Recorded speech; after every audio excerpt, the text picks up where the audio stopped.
To our view as well. My son's taking over this area now.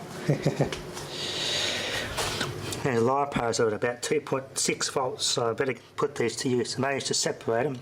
Basically, I've got a bit of thick cardboard or plastic, like a knife, but a blunt with a rough, being filed and smoothed out all the rough edges I could, made it nice and smooth. Set it between the packs and use methylated spirits to unstick the adhesive and work the treat. Washed a bit of the marking off, but oh well. I bought some more Kapton tape while I was in Taiwan. Use it for this. Matched them up, they both were matched, so I just soldered them straight together. There's two of them in parallel for more capacity. 19 watt hours. Got to calculate the amp hour capacity for that. But it fits in this power bank nicely. I've soldered some wires to it, there are tabs. There's a wires salvage from laptop packs. They're the correct current rating and everything. So Kapton tape's useful stuff. Ideally I should stuff these in a cool dry place and put them in the freezer and they'll last for ages.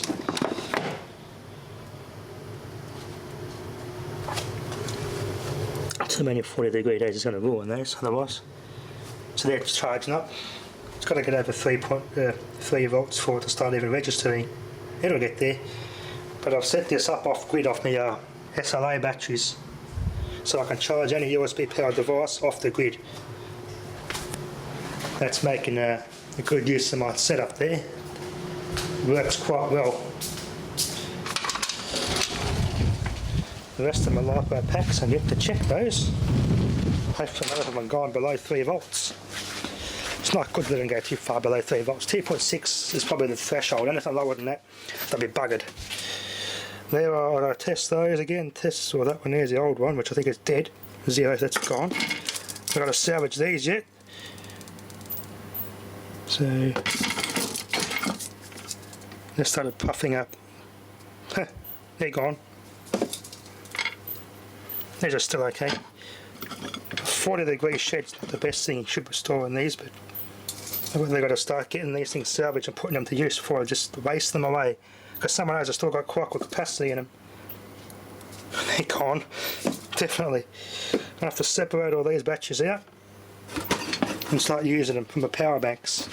So I really don't want to be ashamed to waste them. Yeah, 40-degree days is not good for your batteries.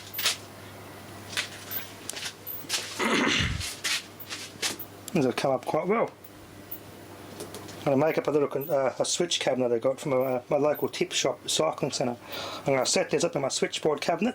I'm going to salvage, put all this in it and make it all weatherproof. And it's going to go. I'm going to find out how I'm going to mount it. On the ground it'd be a kind of a nuisance. If I put something on the bricks and just mount it up here, have it in there, and a solar panel will be up there and a light will be in there. So my laundry area is, and it'll just light up in there during the night, like a little security light. So if I'm going to get up, take a piss, well, I have to turn the lights on. It'll just provide a bit of security lighting in there, all off the grid. And I might even get another USB hub, have another USB charging station off grid. But this thing's working nicely.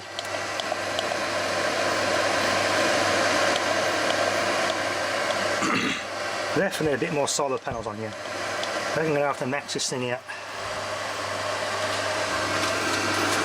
Or add a Muppet, higher current Muppet, separate Muppet charger on another set of panels and put them on here, straight on the batteries, alongside this. Maybe that'd be better. I'm thinking of doing it actually. I get a big higher current, like a 40 or so amp or 60 amp or whatever's available.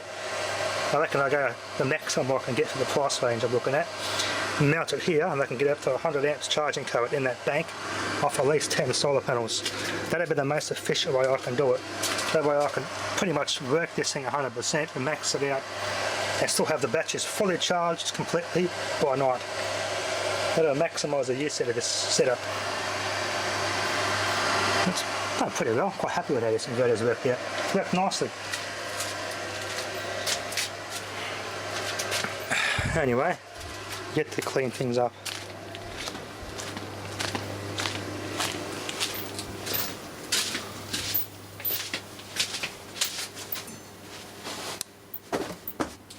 I got a mate. He's got a LiPo pouch. It's like a fireproof LiPo pouch, fiberglass, made out of a fiberglass fire blanket. Wouldn't be a bad idea, just for extra safety. Normally I charge it outside. Just keep an eye on it. It should be okay. They weren't critically low, so they should be okay. Yeah, it's only getting warm. Should be alright. I'll get my multimeter on it and we'll check the voltage. Should be charging up.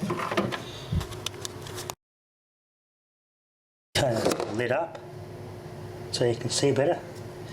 I'll probe these battery terminals. Oh yes, 3.1 volts. Yeah, they weren't critically low and they're not even warm, which is good. Yeah, she's charging up. 3 volts is the lowest you go.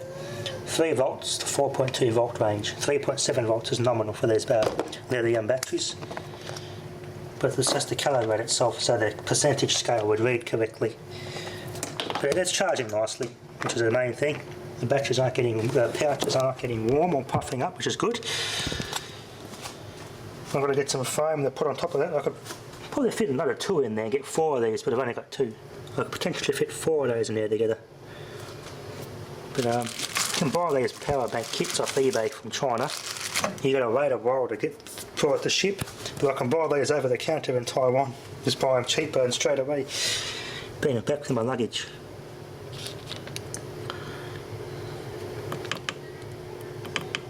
Yeah, just got to calibrate itself. Another handy power bank. I'm going to grab more of these as I get to them. All these 18650s I've got to test now. Speaking of which, 18650s, they last a lot of 18650s. I checked them all and they're all holding their charge nicely. But because I got them stored, I'm going to have to drain these to 3.7 volts or 3.8 volts, then store them for the long run.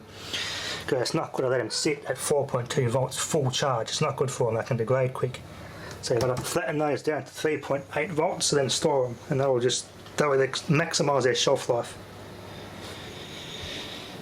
Yeah, I got some more record scores. I thought this was kind of interesting. Bearing services. Some sort of a catalogue on a flex disc. One there, couple in there. Audio shorthand speed. Another one in there, a clear one, which I don't know what it is. Can't read it. Uncle Pig. I've got to clean up, it's a bit dirty. Some by Frankie Davidson. With compliments bearing service, Ambassador Records, Sydney. So that'd be kind of interesting. Damn camera come up with the memory. Lucky I caught it in time.